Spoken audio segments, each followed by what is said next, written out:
Hello and welcome to Themis Podcasts. Themis is an award-winning platform that helps our clients mitigate and manage their financial crime risk exposure. Our podcasts discuss the current and emerging financial crime threat landscape and bring you thought leadership and interviews from leaders in the field. Find out more at crime.financial. In this podcast, Viri Chauhan, Themis Financial Crime SME, talks to Naresh Aggarwal, Associate Director of Policy and Technical at the Association of Corporate Treasurers, or ACT. They discuss the responsibilities of a treasury function and various financial crime risk typologies that may be encountered by treasurers and how to respond to these threats. The subject of financial derivatives, commodities, and market abuse are also considered in the conversation.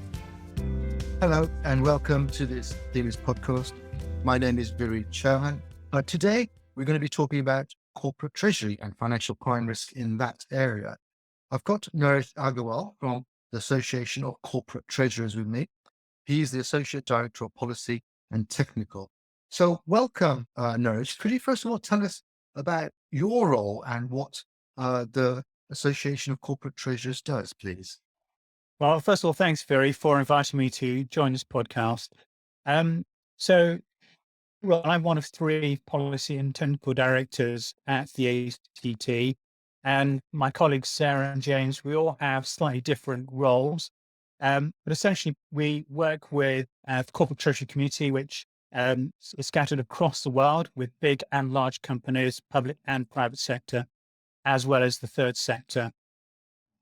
And we help treasurers understand new legislation, moving trends. So, for example, what high interest rates and high inflation could mean for their businesses, how to protect and mitigate financial risk for them.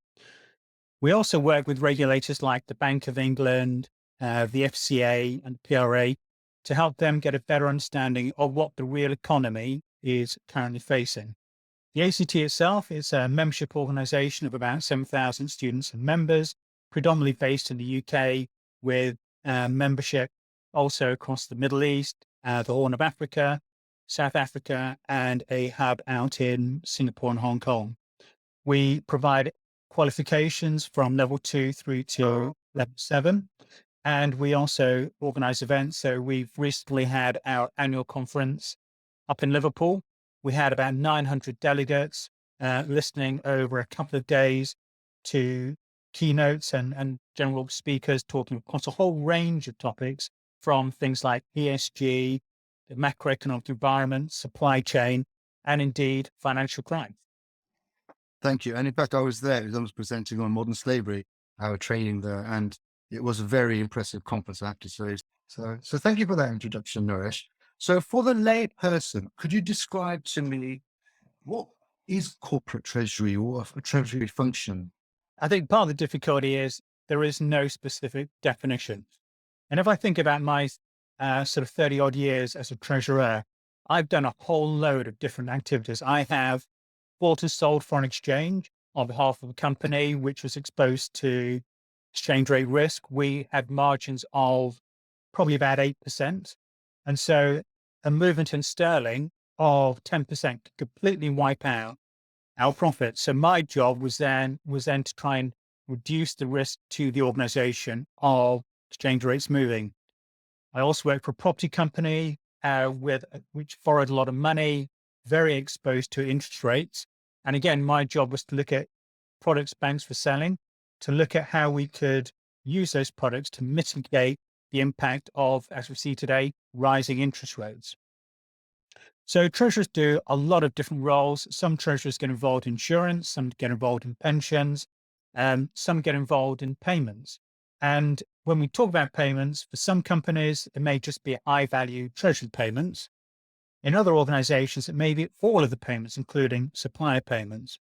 But essentially, the main role for most treasurers is about managing financial risk, making sure that there's enough funding to support the business in the short term and in the long term, so that any commitments we have, whether it be salaries or a large piece of capital expenditure, there is enough liquidity or borrowing available to support the commitments that the board have made to various projects.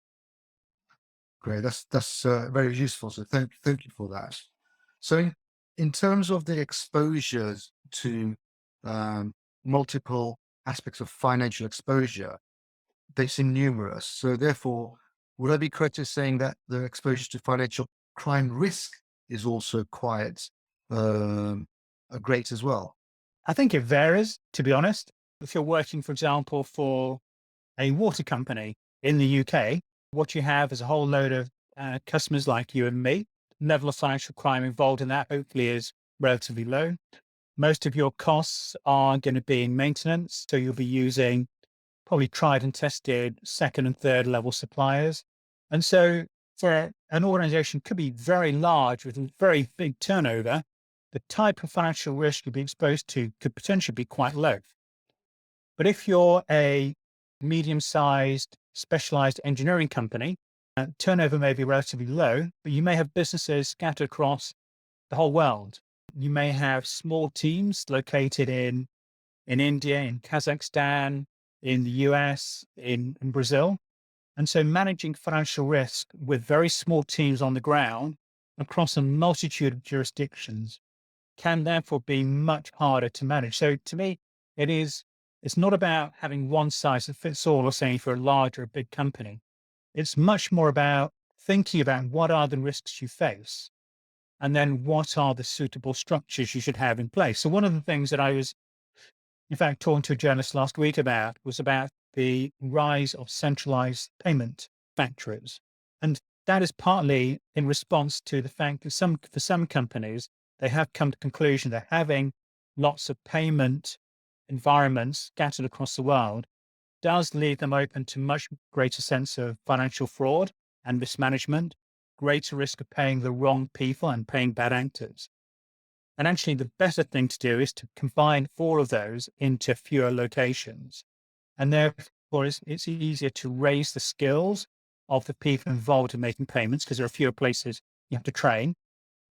It means that if people are away, it's easier to backfill them with the right skills rather than, as we all know, sometimes happens. And COVID was a great example. If you're meant to have 2 or 3 people signing off large payments, sometimes that may not be possible.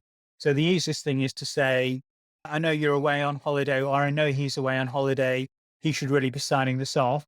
But, just this once, I will just automatically release this payment just because that's practical and it needs to go tomorrow. Putting it all together into fewer places does make it easier to manage the risk. Yeah, I mean, that's a really good example that you used. And I suppose reflecting from the banking sector where I worked a lot, the main factors which you mentioned are, is actually the geographical footprints that you're trading in, the products and services that you're dealing with, and then also the customer attributes. And all those combined are your sort of almost like what the Financial Action Task Force have been advocating for years, taking a risk-based approach to it. Yeah, and I think one of the things I would add into that is the sort of skills, the local skills of the people involved, because it is, sometimes in my career, I have found general finance accountants doing that part-time, doing payments part-time, doing a bit of sales part-time as well. And so in more mature and large organizations, you have the luxury of having a payment specialist, but not everyone has that. And I think for organizations, it is much more, especially with corporates. Banks will generally, I think, in financial services will, because they're regulated, more often than not, have the right, will be pretty well resourced. As we've seen over the last few years, finance teams, generally, especially in corporates, got smaller and smaller.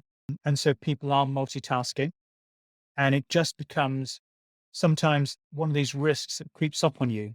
And you may not realize until it's too late that one person is doing everything from signing up a new supplier, putting an invoice in, approving an invoice, and paying it as well. Yeah, so the classic separation of duties and checks and balances is what you're saying is required there.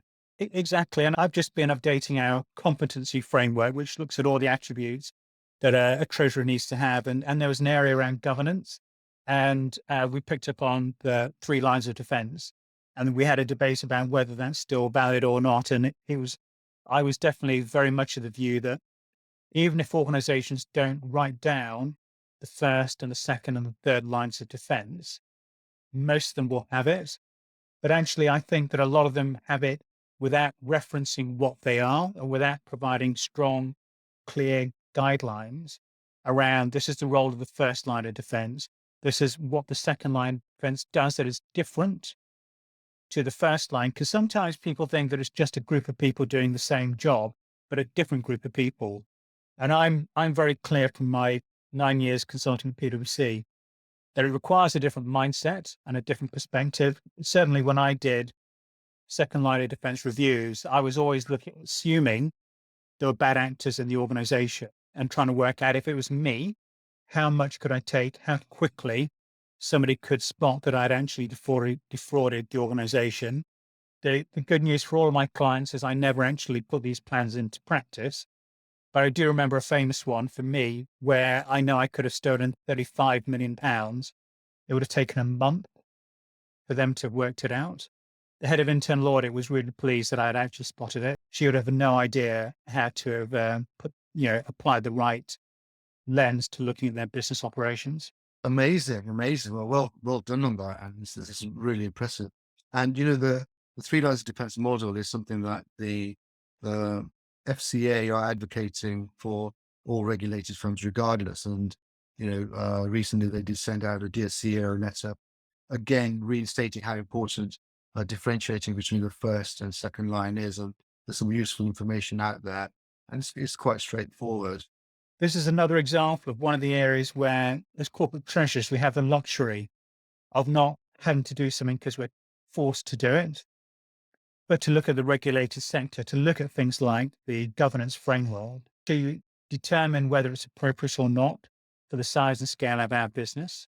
With things like three lines of defense, I'm personally very strongly of the view, and definitely in the material we produce as the ACT, we do encourage this separation of first, second, and this very clear separation of first, second, third lines of defense, not because we have to, but because it is actually good governance and makes good sense, and it helps protect the business ultimately. And I think most importantly, I would say it protects the individuals. For good corporate treasurers who are out there, it's great having a second line come in and be really quite annoying and asking a lot of really annoying questions and taking up my team's time. Because what it does is in the worst case, it provides me with some cover. If something goes wrong, I can blame the second and the third lines of defense. But actually, if it's done properly, it can help me make sure that what I've done is still current and robust, and that what I think may be happening is actually what's happening on the ground. Because sometimes we find that we've got well-written policies and procedures, we have reports that are meant to be written, but what we may find in practice is that we're running under lean environments, people are away on holiday, working from home, and things slip. And the things that we started off assuming were going to happen are no longer actually happening in practice. So I think for treasurers who are out there, three lines of defense can be a bit of a pain, but it's actually a very necessary and useful, protection for us as individuals in treasury functions. Yeah, sounds good. So almost like a must-do governance aspect that treasurers need to consider and implement. I think so, and embrace. Yeah, very good. So in 2018, the Financial Action Task Force published a risk-based approach guidance for the security sector, which has some aspects of treasury in that. But would you say that treasury is still more challenging because the products and services that are requested by some criminals are sophisticated, so there's more opportunities for, I suppose, financial crime risk in those products and services? I think there's definitely more risk. And I think part of the reason there's more risk is because there are more, as treasury folk, as I said at the very beginning, some of us get involved in general payments. And we know that the vendor lists for these payments can and does expand all the time. And so making sure that the right controls are put in place in terms of customer onboarding, we're often dependent on other people to do that. And so the risks come from a much wider range of players, whether they're organizations we buy from or sell to. And the capabilities and the understanding and knowledge of the people involved in that right at the front line makes it more challenging. These folks have got plenty of other things they're doing. We know when we talk to treasurers, they are busy busy doing their day job, doing long days. So the reality is that whilst financial crime is important, it is not their number one priority. And it's not a regulated activity for them. So they need to do what is enough. And sometimes, as we know, the bad actors put more time and effort into it than treasurers who will do what they think is enough. And so, as part of our conferences and as part of our events and as part of our publications in magazines like The Treasurer, we do spend a lot of time with cybersecurity professionals talking about the latest techniques that are being used to try and ensure that treasury teams and treasurers are aware of the latest techniques and are able to help upskill their teams themselves. It's really important that we don't just rely on other parts of the organization to manage this, because it's very easy to say it's an IT risk. It's very easy to say that the biggest number of payments is made by an accounts payable team, not me. And therefore and most of my payments go to the folks like NatWest Bank or Barclays Bank or BNP or for a bank. And so it's very easy for treasurers to think the financial crime is not something they are particularly exposed to, and therefore need to focus on. That's where the complacency can really set in. Absolutely. And the sophistication of some of the crimes that we've seen in recent years are unparalleled. The one I'm talking about was at Deutsche Bank and the mirror trading scandal. And I remember I was working as a contractor in Deutsche Bank following that, advising on the training aspects of it. And I looked into detail of that scandal, and it was quite sophisticated and complicated, and it would take a lot to detect something like that. But having said that, some of the basic aspects weren't done, which was highlighted in the FCA enforcement notices, public knowledge of that. And that's what we're sort of talking about. So moving on then to sort of, I suppose, from my research into treasury and financial crime risk, I identified 5 areas which I think are useful for corporate treasurers to look at, and I wanted to sort of test those with you to see what your view is on that. Sounds fun. So I'll go through all 5 of them, and then if you could respond to say whether you agree or disagree, whatever. So the first one is identifying who the counterparty is and doing classic due diligence or enhanced due diligence, checking if there are multiple jurisdictions involved in the transaction, because that has risks if there's high-risk jurisdictions. What's the level of anonymity and transparency that will potentially raise any red flags? The fourth one is there a rapid movement of funds or conversion? Because that may be a signal for something. And the fifth one is, what's the level of visibility from the end-to-end transaction? Because presumably the higher level of visibility, the more opportunities there are to see red flags. But if it's less visible, there could be hidden aspects. So you can respond to any one of those 5 or all 5. Yeah. So I think there's definitely a very good range of areas there. I'm going to pick on sort of 2 or 3 in particular. One is around jurisdiction. And I think one of the things that has happened as a result of the invasion of Ukraine by Russia is that a lot of companies that thought that they were not needing to really focus around financial crime and sanctions suddenly found that this is something that they needed to be aware of and needed a list that needed updating. So we spent a lot of time at the beginning of this year talking to Treasury folk who previously, if they weren't operating in North Korea, Iran, and a few of these countries that are sanctioned by the UN, they were pretty clear they didn't need to really worry about sanctions, or they assumed that there was a part of the business that was doing sanctions on a regular basis, or in the worst case, assuming the bank was doing it all. So I think a lot of treasurers have had a big wake-up call this year that actually what they can't do is rely on other organizations. So yes, the banks have got a responsibility, but it's not good enough to say, well, my clearing bank processed a payment. They're the ones who should have picked it up. There's also an incumbency on myself as a treasurer or as an organization to make sure we are also thinking more clearly and more diligently and more frequently about who it is we are paying or receiving money from. So I think for treasurers, this year has been a really big wake-up call in that space. And I think as we move forward, a lot of them are going to have to start putting in place more robust rules around sanctioned organizations and individuals. And it's very clear it's not just whether this is sanctioned individuals, but actually peripherally, if there are people connected to sanctioned individuals, businesses need to be aware of and apply judgment as to whether they think that's an acceptable level of risk or not, or a not acceptable level of risk. So this is an area where I think organizations haven't really had to worry about. And we'll come into accountability later. I'd just like to pause the podcast here to tell you about Themis Search and Monitoring, an end-to-end SaaS screening and investigations platform that is super easy to use.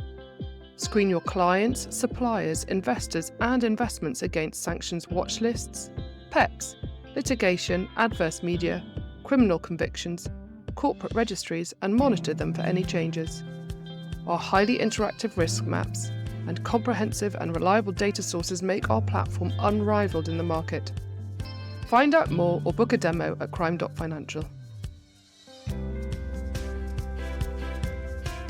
In terms of rapid movement of funds, I think most treasury folk don't care. There's a payment to make, they make a payment, job done. And I think, again, they are slowly waking up to the fact that their responsibility extends beyond that. And I'm going to bring in a sort of slightly different response to this end-to-end view, which is one of the debates that I'm spending one of the areas of activity I spend a lot of my time now is around ESG. And in order to look at ESG properly, it's not enough to think about the people I buy and I sell from and to, but actually look at my overall supply chain. So to look at, are there elements of gang labor, child labor, blood diamonds across the overall supply chain. And I think what that does is the more confidence I have around the people I'm engaging with and their own suppliers and their own customers, the more robust I feel their governance processes are, not just around things like child labor, but actually the type of companies that they deal with as well. It may not be the payment at a granular level around payments, but I definitely think organizations are getting a much better end-to-end view of who they are dealing with. And with that will come greater confidence that if your suppliers have a high ESG rating, and we won't go on today about how to get a high ESG rating or what makes a high ESG rating. But if you're dealing with businesses that pay attention to a lot of the sort of 17 SDG, Sustainable Development Goals from the UN, and if they're also looking at their own suppliers and asking them how close they are aligned to that, you can start to be more confident across the overall supply chain. So yes, there may still be one or two payments that get missed, but you can be more comfortable across the overall volume of transactions you're putting through, that actually those are with bona fide businesses doing bona fide trade, populated with good actors. And that, you can't prevent everything. You can work bloody hard to try and make sure that the leakage is as low as it can be. Well, thank you for raising all those points. And I want to touch on some of them actually. The sanctions area has just blown up really in terms of when Russia invaded Ukraine and the implications of that. For our listeners and anyone listening to the podcast, Themis provides free sanctions alerts they can access for ACT members as well. There's also, you talked about modern slavery as well. Themis has developed modern slavery training, which I presented at the ACT conference, which is free for all financial institutions. In terms of risk assessment of third parties, we have a product that will help you do that. That will give you confidence of your third parties, financial crime capability, and control maturity. That gives you confidence if you have a number of third parties or suppliers that you have to deal with. To me, what's very important, you've got to make sure that you're doing all of those three things and more to make sure that the business is being protected from things going wrong. And also, making sure they're updated. You don't want to work with somebody who's got sanctionless software that only gets updated every couple of months. This, as we know now, it needs to be much more dynamic. the models we used to have were pretty static, last year and the year before. As I said at the beginning, if you're not working in North Korea or Iran or some sanctions countries, you should be pretty confident from year to year that the people who are being sanctioned were the people you read in the headlines of the FT. You sort of knew you weren't actually being involved with those types of businesses or people. It's a very different case now. It is. And with the sanctions area, I suppose there's two things from my perspective. We have a search tool that you can identify sanctioned individuals, but also you can also identify connected individuals. Now, under the sanctions regime in the UK, now it's a strict liability offence for firms. For connected individuals who are not sanctioned, obviously there's no liability there. For individuals who are sanctioned, there's immediate liability there if their payments are made to them. So that's one thing, that's a strict liability offence. So put that aside, but do firms want to have the brand exposure to be dealing with people who are connected to sanctioned individuals? And that's a whole new dynamic in terms of this adverse media and your brand profile and your, how you want to be perceived by your customers as well. That's a new dynamic, which is really interesting on finding. And I would agree with that. And to me, I sort of put it in the same camp as ESG in terms of emerging risks, because sometimes it's not necessarily the value of a transaction, it's a reputational risk that is far more painful for an organization. And it's sometimes not even the criminal fines, or fines that get levied. It is actually how the market, the customers, suppliers regard you as a business. If they think that you're doing things which do not reflect well on their own brands as well. So I definitely think that protecting brands is much more important today than it's ever been. Again, we could have a whole podcast on whether that's the right thing or the wrong thing. But if we take the view that that what we want is brands that are doing the right thing, then the right thing includes managing financial crime, identifying and I've always said to people, getting it wrong is not the problem. It's getting it wrong and not knowing you've got it wrong, or getting it wrong and not doing anything to fix it. Identifying where there are leakages and being continually on the ball is much more important than actually worried or failing to report something that you think is dodgy. So I'm going to move on to three areas now, which I'd like to get your input on. One is financial derivatives. The second is commodities. And the third is market abuse. So first of all, could you tell us a little bit about what a financial derivative is and, is there any financial crime risk there? So financial derivatives are tools that companies often use to manage financial risk. Examples could be buying dollars forward for 3 months because you have a commitment to deliver dollars in 3 months. Could be options where you may have an opportunity, not an obligation, to deliver pounds or dollars at an agreed price at an agreed date. And then there's a huge plethora of sort of broad financial derivatives. There are also financial derivatives that do not require delivery, where you have currencies or commodities such as gold or silver or platinum being delivered. The risk of financial crime is much lower because there is a need to take delivery of some of this stuff. Where you have products that are not delivered, where it's really just looking at how an index, for instance, has moved from one level to another level. It may be in currencies where there is no liquid market. So the markets may be very thin and they have what they call non-deliverable forwards. In these areas, because it's much harder to find the right counterparty, there may be counterparties that you've never heard of. So banks that may not be familiar to organizations. There may be brokers involved where it's not entirely clear what the background to these brokering houses could be, where the values could be quite significant. And actually what it does is it takes away some of the automatic due diligence that occurs where you have physical delivery. So for example, if I buy US dollars, I need to nominate a bank that will collect the US dollars. And when I then work with my UK clearing bank, they'll want to make sure the dollars are received from a bank that they trust. And so there's a whole range of inbuilt due diligence going on where we use conventional financial derivatives where there is physical settlement. But where we move into areas where there is no physical settlement, so you buy gold either because you think it's a good time to buy gold and it'll go up in price in a month or a year's time, or you're a trader, sort of a hedge and dealing gold. These are areas where it's much easier for the other counterparty to be a bad actor. Again, it's one of these things where we know that if a deal is too good to be true, it often can be too good to be true. So when you're looking at commodities, for example, a barrel of oil, I don't know what the current level is. I think it's about $98 for a barrel of Brent crude.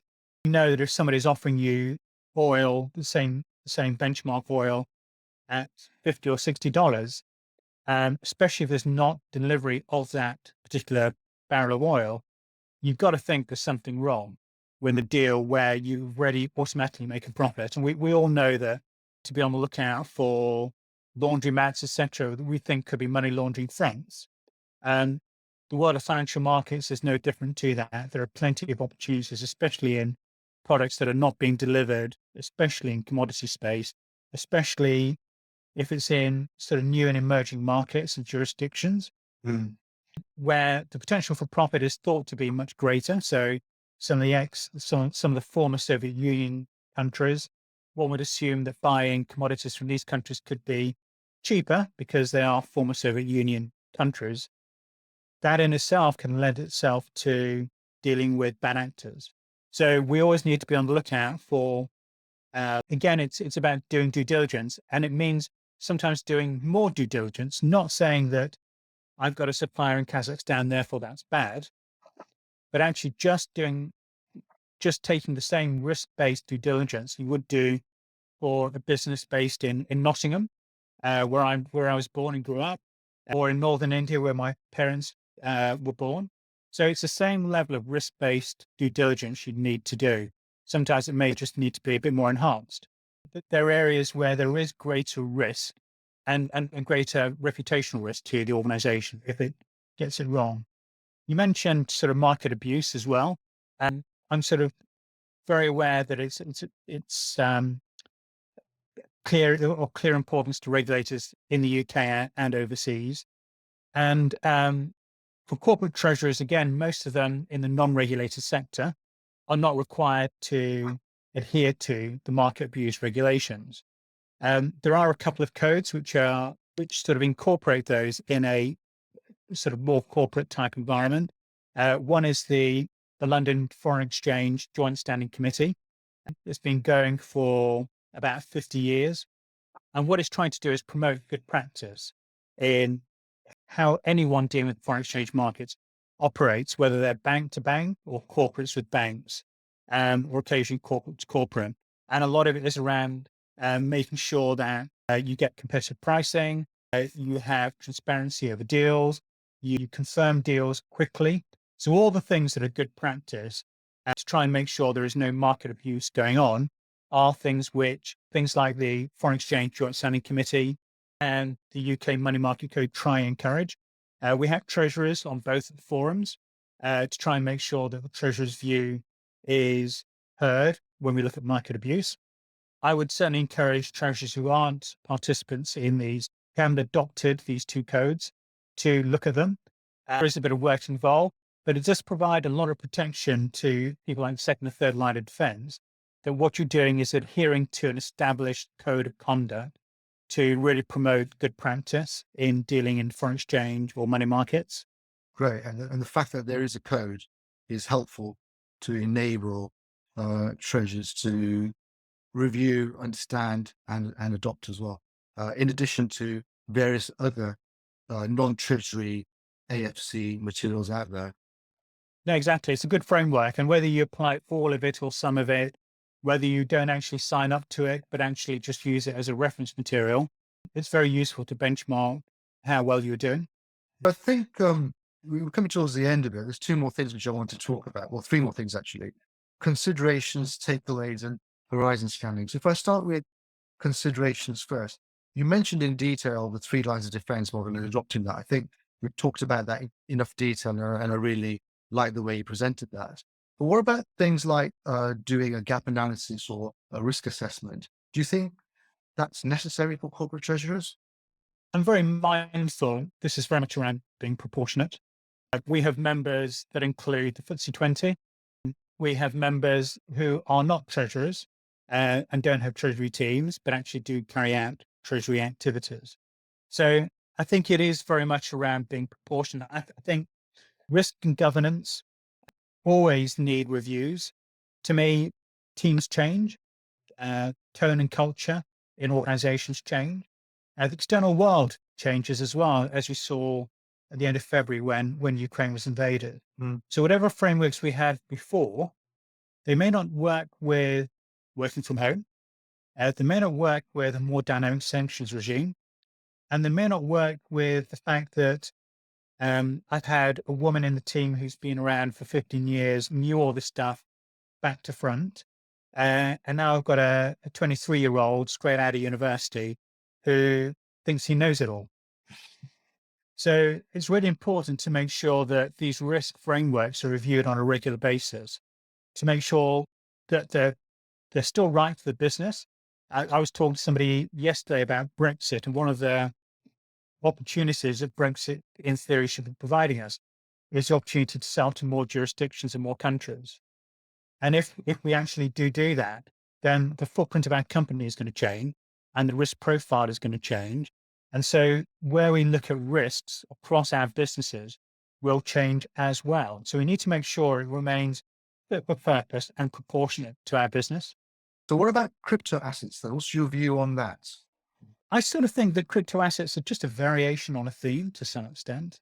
And they're as safe and as risky as you make them as an individual. And I think it's just really about saying two things. It's about being proportionate and applying a risk-based assessment. So if you're working with a business that has got a banking license, you can take comfort, assuming it's the right license for the right activity. You can take comfort from them. You can, if you're applying, 0.1% of your assets in crypto, then the risk to your business is smaller than if you're investing 25% of your balance sheet into crypto. And so I think, again, I wouldn't treat crypto assets as a new category and requires a new type of governance framework.